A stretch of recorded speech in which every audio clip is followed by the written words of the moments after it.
ఫైట్లే కానీ సీన్సే కానీ హాలీవుడ్ రేంజ్లో యాక్షన్ సీన్స్ కానీ చాలా బాగున్నాయి. మొన్న విజయవాడలో ఎలా తుఫాన్ వచ్చిందో ఇప్పుడు థియేటర్లో ఎన్టీఆర్ తుఫాను ఆల్రెడీ స్టార్ట్ అయిపోయింది. బ్లాక్ బాస్టర్ రెస్పాండ్ ఓవరాల్ అక్కడ ఇండియా ఏంటి, యూఎస్ ఏంటి, యూకే ఏంటి, ఓవరాల్గా బ్లాక్ బాస్టర్ రిపోర్ట్స్ చాలా బాగున్నాయి. ట్రిపుల్ ఆర్ తర్వాత ఎన్టీఆర్కి సోలోగా వచ్చింది. 6 years తర్వాత రాజమౌళి రికార్డ్ని బ్రేక్ చేశాడు. ఇప్పుడు వరకు రాజమౌళి తర్వాత సినిమా ప్రతిదీ ఏ హీరోకైనా ఫ్లాప్ వచ్చింది. ఫస్ట్ టైం బ్లాక్ బాస్టర్ కొట్టాడు ఎన్టీఆర్. ఏలడానికి వచ్చాడు ఇండస్ట్రీని, అది ఏలట్లేదు, ఏలడానికి వచ్చాడు. చాలా బాగుంది, ప్రతి సీన్ చాలా అద్భుతంగా ఉంది. ఇంకా అనిరుద్ధికి అయితే దండం పెట్టచ్చు. ఆడమ్మ బ్యాక్గ్రౌండ్ మ్యూజిక్ ఇచ్చాడు, చంపు పడేశాడు. ఇంకా కొరటాల శివ గారి కోసం చూసుకుంటే ఆయన రాత, తేత, మోత, కోత అంతా కూడా దేవర జాతర చాలా అద్భుతంగా ఉంది. ఇంటర్వ్యూల సీన్ కానీ క్లైమాక్స్ సీన్ కానీ ఇంకా చెప్పవసరం లేదు. సీట్లో ఒక్కరు కూర్చోలేదు. నేను చాలా కాస్ట్యూమ్స్ వేసుకుని వచ్చాను, ప్రతిదీ ఊడిపోయి నా అరుపుకి. చాలా బాగుంది సినిమా. ఇంకా జాన్వీ కపూర్ గారి కోసం చూసుకుంటే పార్ట్ 1లో ఎంతవరకు వాడాలో అంతవరకునే వాడుకున్నారు. పార్ట్ 2లో చాలా స్టోరీ ఉంది ఆవిడకి సంబంధించి. కాబట్టి ఇంకో విషయం చెప్తున్నాను, ఇందాక ఎవడో అన్నాడు సినిమా బాగోలేదు, గొడ్లు తీసి కూడా ఎత్తని చెప్తున్నాడు. అవసరమైతే నామే కేసు పెట్టుకుని ఏ సెక్షన్ కేసు పెట్టుకున్నా పర్లేదు. అంటే చాలా మంది హీరోయిన్ 10 నిమిషాలు కనిపిస్తుందని కామెంట్ చేస్తారు. అవునన్నా, పార్ట్ 1లో ఎంతవరకు వాడాలో ఎంతవరకు వాడుతున్నారు. పార్ట్ 2 చాలా ఉంది కదా, అవసరమైతే పార్ట్ 2 కూడా తీస్తున్నారు. ఇంకో విషయం ఏంటంటే ఫ్లాప్ ఉన్న డైరెక్టర్కి ఇవ్వగల సత్తా ఉన్న నాయకుడు ఎన్టీఆర్ నేను చెప్తున్నాడు. ఎందుకంటే గతంలో ఫ్లాప్ ఉన్న డైరెక్టర్కి సినిమాలకు ఇచ్చాడు, అవకాశాలు ఇచ్చాడు, సూపర్ హిట్ కొట్టాడు. రాజమౌళి తర్వాత ఎవడన్నా సినిమా తీస్తే ఫ్లాప్ అవుతున్నాడు, కానీ ఆ రికార్డు కూడా అన్నీ పాత్రలు కొట్టాడు. సో కావాలని చాలా మంది నెగిటివ్ ట్రోల్ చేస్తారు. చెప్తున్నాను, ఎదవలో సన్నాసులు, పోరంబోగులు, పనికిమాలోళ్ళు సినిమా బాగోలేదన్నాడు ఎవడన్నా ఉంటుంది. అదే చెప్తున్నాడు. ఎన్టీఆర్ అంటే మేము భక్తులు. ఎలా అంటే ఎన్టీఆర్ హీరో కాబట్టి మేము అభిమానులు, ఆయన ఇండస్ట్రీకి వస్తే మేము కార్యకర్తలు, ఆయన దేవుడు అయితే మేము భక్తులు, ఆయన అన్న అయితే మేము తమ్ముళ్ళు. అంతే. మనది 6 సంవత్సరాల తర్వాత సోలోగా వచ్చిన సినిమా దేవర జాతర. సినిమా ప్రతిదీ బాగుంది, బ్యాక్గ్రౌండ్ మ్యూజిక్ అయితే ఎరగొట్టేశారు. సినిమా పక్కాగా అయితే 100% block buster movie. Out of 5 rating 3.5 తక్కువ అయితే లేదు. ఎవడన్నా బాగోలేదని నా దగ్గర తీసుకొస్తే కొట్లాడి తీసుకొని అతను పోలీస్ స్టేషన్లో పోయి కూర్చుంటాను. సినిమా అయితే చాలా బాగుంది.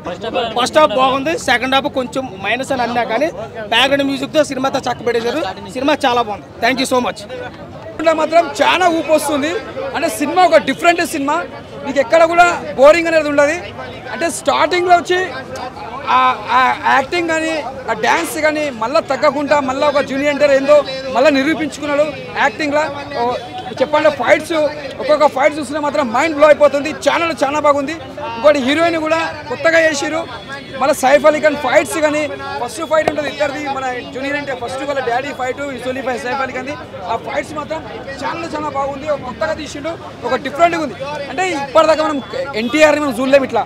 ఒక ఆది, ఒక సింహాద్రి ఇలాంటి సినిమాలు చూసినాం. అంటే ఆ సినిమాలలో ఒక డిఫరెంట్, ఈ సినిమా ఒక డిఫరెంట్. అంటే కథకి దేనికి మనం పోల్చొద్దు, ఏ కథకి దానికి డిఫరెంట్ ఉంటుంది. ఈ స్టోరీ చూసినా కూడా మనం కొత్తగా తీసుకొచ్చింది కొరటాల శివ గారు. ఒక మిర్చి స్టోరీ అలాగ ఉంటుంది, ఒక శ్రీమంతుడు అలాగ ఉంటుంది. ఇది ఒక దేవర స్టోరీ కూడా ఒక డిఫరెంట్ తెచ్చిండు. చాలా మంది ఏమనుకుంటారంటే సినిమాలో స్టోరీ ఇలా ఎందుకు పెట్టిండు, లాస్ట్ వరకు కూడా సినిమా బాగాలే అది అంటారు. కానీ అట్లా కదన్నా, ఎందుకు సినిమా ఎందుకు నచ్చకపోవడం కారణం ఏంటంటే నచ్చాలి. ఎందుకంటే ఊరి కోసం వాళ్ళు చనిపోతారు, తండ్రి కొడుకులు, ఇద్దరు తండ్రి కొడుకులు. కానీ సినిమా మాత్రం చాలా బాగుంది. మళ్ళీ సెకండ్ పార్ట్కు మళ్ళీ ఏది ఉందో మళ్ళీ చూపిస్తారు, మనకు అప్పుడు అర్థమవుతుంది. అప్పటిదాకా అర్థం. ఫస్ట్ కూడా కేజీఎఫ్లో కూడా స్టార్టింగ్లో అర్థం కాదు. సెకండ్ టైం మనం సెకండ్ పార్ట్ చూస్తేనే మనకు అప్పుడు అర్థమైంది. కేజీఎఫ్లో కూడా సెకండ్ వచ్చి బాహుబలి ఫస్ట్లో కూడా అట్లనే ఉంటుంది, సెకండ్ పార్ట్లో కూడా అట్లనే అర్థమవుతుంది.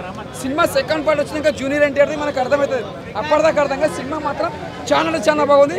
ఈ సినిమా ఎన్టీఆర్ కెరియర్లో మంచి బెస్ట్ మూవీ అని చెప్పొచ్చు, బ్లాక్ బస్టర్ చెప్పొచ్చు. నాకు నచ్చింది. ఫైట్స్ మాత్రం చాలా బాగున్నాయి. ఫైట్స్ మాత్రం అసలు ఇంతవరకు మనం ఎన్టీఆర్ చూడలేము. చెప్తున్నా కదా, ఒక సింహాద్రిలో ఒక ఆదిలో ఫైట్స్ చూసినామంటే మళ్ళీ ఇప్పుడు చూస్తున్నాం ఫైట్ సీన్స్. అంతా బాగా చేసిండు, దుమ్ము లేచిపోయింది. బ్లాక్ బస్టర్ అని చెప్పొచ్చు. ఎన్టీఆర్ ఫ్యాన్స్ మాత్రం పెద్ద పండుగ ఇట్లా కాలర్ ఎగరేసుకుంటారు. ఎన్టీఆర్ ఫ్యాన్స్ మాత్రం సూపర్. రాజమౌళి సెంటిమెంట్ బ్రేక్ అయింది. బాగాలేనట్లు ఒకటే చెప్తున్నా, సినిమా కరెక్ట్ చూడండి. ఎందుకు బాగాలే అంటారు, ఎందుకంటే సినిమాలో బాగాలే కారణం లేదు అక్కడ. ఎందుకంటే ఊరి కోసం, వాళ్ళ ఫ్యామిలీ వాళ్ళ ఊరి కోసం బాగుండాలని చనిపోతారు, అంతేగాని వాళ్ళు కావాలని చనిపోరు ఇక్కడ హీరో వాళ్ళు. అది అర్థం చేసుకోవాలి, అంతేగాని సినిమా చనిపోగానే సినిమా బాగాలే అనడం అదే ఒక కామన్ అయిపోయింది. కాకపోతే సినిమా చూడాలి, కరెక్ట్ అర్థం చేసుకోవాలి. అర్థం చేసుకుని సినిమా అర్థమవుతుంది. అంతే, అర్థం కాని వాళ్ళకి అర్థం కాదు. నాకు అయితే నచ్చింది సినిమా. శ్రీకాంత్ క్యారెక్టర్ బాగుంది. అంటే ఆయన ఎంత యూజ్ చేయాలో అంత యూజ్ చేసి కొరటాల శివ గారు. సినిమా కరెక్ట్ చూస్తే అర్థమవుతుంది, అర్థం కాని వాళ్ళకి అర్థం కాదు. సినిమా మాత్రం ఓకే, బ్లాక్ బస్టర్. సినిమాలు వచ్చాయి, మనం ఇన్ని సినిమాలు చూస్తూ పెరిగాము. ఇంతున్నప్పటి నుంచి నేను సినిమా చూస్తున్నా. సో సినిమాలు అన్నాక క్రిటిక్స్ అన్నాక మనం ఏదో ఒక సినిమాకి మనం రిలేట్ అయిపోతాం. సో అంత మాత్రం బాహుబలిలా ఉంది, కేజీఎఫ్ లాగా ఉంది, ఆచార్య లాగా ఉంది, కొరటాల శివ తీసిందే మళ్ళా తీసాడు ఇలా అనుకోవడం వేస్ట్. ఈ స్టోరీకి తగ్గట్టు కొరటాల శివ గారు ఆయనకి తగ్గట్టు ఒక స్టోరీని రాసుకున్నారు, దానికి తగ్గట్టు మనకు ఒక ట్విస్ట్ ఇచ్చారు. సో ఆ ట్విస్ట్ అనేది రివీల్ చేసి బాహుబలిలా ఉంది అని చెప్పడం, అలా ఉంది అని చెప్పడం కరెక్ట్ కాదు. ఆఫ్ కోర్స్ మీరు దానికి రిలేట్ చేసుకోవచ్చు, అవును బాహుబలిలా ఉంది కరెక్టే, కానీ ఎగ్జాక్ట్ బాహుబలి మాత్రం కాదు, అదైతే చెప్తా. చాలా పెద్ద సినిమా అన్న, కానీ ఇక్కడ బాహుబలిలా ఉంది అంటే ఒక నెగిటివ్ రివ్యూ లాగా తీసుకుంటున్నారు జనాలు దాన్ని. కొంతమంది నెగిటివ్ గా తీసుకుంటారు, కొంతమంది. సో ఇప్పుడు రాజమౌళి గారి మిత్ ని బ్రేక్ చేశాడు అయితే ఎన్టీఆర్ గారు. రాజమౌళి గారి మిత్ ని, రాజమౌళి గారి కర్స్ ని బ్రేక్ చేశారు ఖచ్చితంగా. ఆచార్యతో మిస్ అయింది అది రామ్ చరణ్ కి, కానీ ఇక్కడ solo movie, stand alone movie 6 years తర్వాత వచ్చి పెద్ద హిట్ కొట్టాడు. ఎన్టీఆర్ మాత్రం ఆ రాజమౌళి కర్స్ అనేది బ్రేక్ అయింది. సో విజువల్ హైస్ గురించి ఫస్ట్ నుంచి చెప్తున్నారు, అలా అనిపించింది ఆ మూవీ? మరి విజువల్ హైస్ డెఫినెట్లీ ఎస్ అన్న, డెఫినెట్లీ ఎస్. చాలా పెద్ద ప్లస్ పాయింట్ అది విజువల్ హైస్ అనేది. నేను మళ్ళీ రాజమౌళి గారి లాగా పెద్ద విఎఫ్ఎక్స్ లెవెల్స్ అని చెప్పను. కొరటాల శివ గారి డైరెక్షన్కి, కొరటాల శివ గారి రేంజ్ మనం ఇప్పటిదాకా చూసిన దానికి the best cinema, the best visual.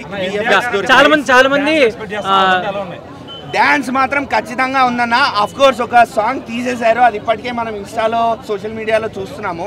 ఆ సాంగ్ తీసేసినా కూడా మనకి ఎన్టీఆర్ నుంచి ఆ డ్యాన్స్ ఇచ్చే హై అయితే ఖచ్చితంగా ఉంది. ఎన్టీఆర్ గారు చిన్న చిన్న మూవ్స్ కూడా చాలా గ్రేస్ఫుల్ గా చేశారు, అలానే హెవీ మూవ్స్ కూడా ఉన్నాయి. సో డ్యాన్స్ అనేది ఎన్టీఆర్ గారు యాక్చువల్లీ జాన్వీ కపూర్ 10 నిమిషాలే ఉందని చాలా మంది ఫీల్ అవుతున్నారు. నేనైతే 10 నిమిషాలు కూడా లేదని చెప్తా. అంతే, 4 నిమిషాలు పాట కోసం వచ్చింది, వెళ్ళిపోయింది. ఓ 2-3 డైలాగులు కుళ్ళు జోకులు వేసుకొని వెళ్ళిపోయింది అంతే. అదొక్కటి నాకు సినిమాలో నచ్చలేదు, ఎందుకంటే స్టార్టింగ్ నుంచి చెప్పారు జాన్వీర్ కపూర్ రోల్ చాలా ఇంపార్టెంట్ అని. నాకు ఎక్కడ ఇంపార్టెన్స్ కనిపించలేదు. పార్ట్ 2లో కూడా తన రోల్ ఏముండదు అన్న నాకు తెలిసినంత వరకు, ఎందుకంటే అక్కడ already rolls and. So 6 years తర్వాత వచ్చిన ఫ్యాన్స్ కి ఎలా ఉండబోతుంది మూవీ? 6 years తర్వాత వచ్చిన స్టాండ్ ఎలోన్ ఎన్టీఆర్ ఫ్యాన్స్ కి మాత్రం ఫీస్ట్, చాలా పెద్ద ఫీస్ట్. ఎందుకంటే ఎన్టీఆర్ గారి యాక్షన్ సీక్వెన్సెస్, ఎన్టీఆర్ గారి డ్యాన్స్, అట్లానే ఎన్టీఆర్ గారి డైలాగ్ డెలివరీ, ఆ కళ్ళల్లో భయంని పుట్టించడం, అలానే ఆ కళ్ళల్లోంచి ఒక చూపు విసిరితే అందరూ భయపడాలి, అలా ఉంటుంది. సినిమా మాత్రం అదిరిపోయింది. విజువల్ ఎఫెక్ట్స్, ఆ మూన్ షాట్, షార్క్ ఫైట్ మనం ఏదైతే ట్రైలర్లో చూసామో బ్లడ్ మూన్ అవ్వడము, ఎస్పెషల్లీ ఈ 2 షాట్స్ మాత్రం చాలా బాగున్నాయి.